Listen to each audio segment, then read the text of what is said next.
নিচ্ছে। এখন মাংসগুলো ধুয়ে ধায়ে এখানে কিন্তু কড়াইয়ে তেল গরম বসিয়ে দিয়েছি, দিয়ে আলু ছেড়ে দিয়েছি। তো আলু ছাড়ার পর লাল লাল করে ভেজে নেবো। আর এদিকে পেঁয়াজ কেটে রেখেছি, সেগুলো আমি কড়াই ছেড়ে দেবো। আর এদিকে কড়াই ছেড়ে দেওয়ার সময় একবারে ফোড়নও দিয়ে নিয়েছি, তেজপাতা, শুকনো লঙ্কা, গোটা জিরে, দারচিনি আর এলাচ, লং সব কিছু নিয়ে নিয়েছি।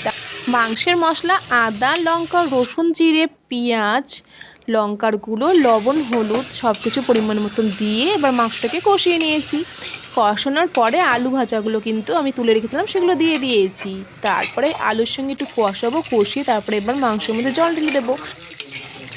তো জল ঢালার পর যখন দেখবে ফুটে উঠছে, ততক্ষণ মনে করবে যে মাংসটা আর বেশিক্ষণ টাইম নেই সিদ্ধ হওয়ার জন্য। তো ঝটপট তোমরা কমেন্টে জানিয়ে দিও তারা মুরগির মাংস খেতে অবশ্যই ভালোবাসো।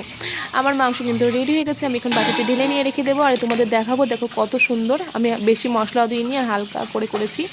আর আলু তো আমার ভালো লাগে, তাই আমি শুধু আলুটাই বেশি দিই। আর আমি দুটো দুটো করে আলু খাই, তোমরা তো জানোই সবাই হয়তো। তো চলো নেক্সট ভিডিও দেখা হচ্ছে, ততক্ষণ ভালো থেকো, সুস্থ থাকো। নেক্সট ভিডিও ততক্ষণ অপেক্ষা।